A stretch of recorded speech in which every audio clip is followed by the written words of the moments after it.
মুক্তা চৌধুরী আপনি লিখেছেন, মসজিদের পাশে কবর দেওয়ার বিশেষ কোনো ফজিলত আছে কি?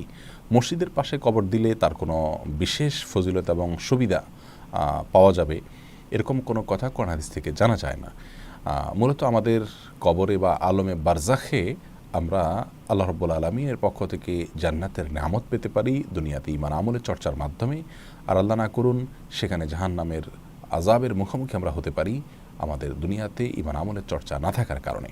অতএব আমাদের কবরে, আমাদের আলমে বারজাখে সুখ শান্তি হওয়া না হওয়াটা নির্ভর করে আমাদের জীবদ্দশার কর্মকাণ্ডের উপরে। কবরটা কোনো জায়গায় দেয়া বা না দেওয়ার উপরে এটি খুব বেশি নির্ভর করে না। অতএব মসজিদের পাশে কবর হলেই যে আমরা সুখে থাকবো ব্যাপারটি সেরকম নয়। তবে হ্যাঁ, একজন ঈমানদার ব্যক্তি, তার মধ্যে আল্লাহ তাআলার রহমতের আশা যেমন থাকবে, তার মধ্যে আল্লাহ তাআলার আযাবের ভয়ও প্রবলভাবে থাকবে। সেজন্য কেউ যদি মসজিদের পাশে ঈমানদাররা সালাত আদায় করবেন, তার পাশে কবরস্থান হলে সেই কবরস্থানে তিনি শায়িত হলে তাদের দোয়া পাবেন, বা তাদের প্রতি আল্লাহ রহমত নাজিল করলে পার্শ্ববর্তী হিসাবে তার প্রতিও করবেন।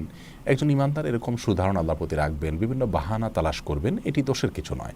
কিন্তু মসজিদের পাশে কবর হলেই যে তিনি একেবারে নাজাত পেয়ে যাবেন ব্যাপারটি সেরকমও নয়। বিধায় এ ব্যাপারে আমাদের ধারণা আপনার যথাযথ রাখতে হবে যে আমরা আল্লাহর প্রতি সুধারণার বশত আল্লাহর পক্ষ থেকে রহমত পাওয়ার জন্য আমরা চেষ্টা করতে পারি, বাহানা তালাশ করতে পারি, কিন্তু এর মাধ্যমে আমরা নাজাত পেয়ে যাব সেরকম কোনো কিছু মনে করার কোনো কারণ থাকতে পারে না। আর তাছাড়া মসজিদের পাশে একটা কবর, দুইটা কবর আলাদা করে দেয়া হয় অনেক ক্ষেত্রে, এগুলো অনুচিত। মুসলমানদের কবরস্থানে দাফন করাই হলো সুন্নাহ। বিধায় শুধুমাত্র মসজিদের পাশে কবর দিলে বিশেষ কোনো সুবিধা পাবে বিশ্বাস থেকে মসজিদের পাশে একটা কবর আলাদা করে দেয়া, দুটা কবর দেয়া, এটার বিশেষ কোনো যৌক্তিকতা নেই শরীয়তের দৃষ্টিকোণ থেকে।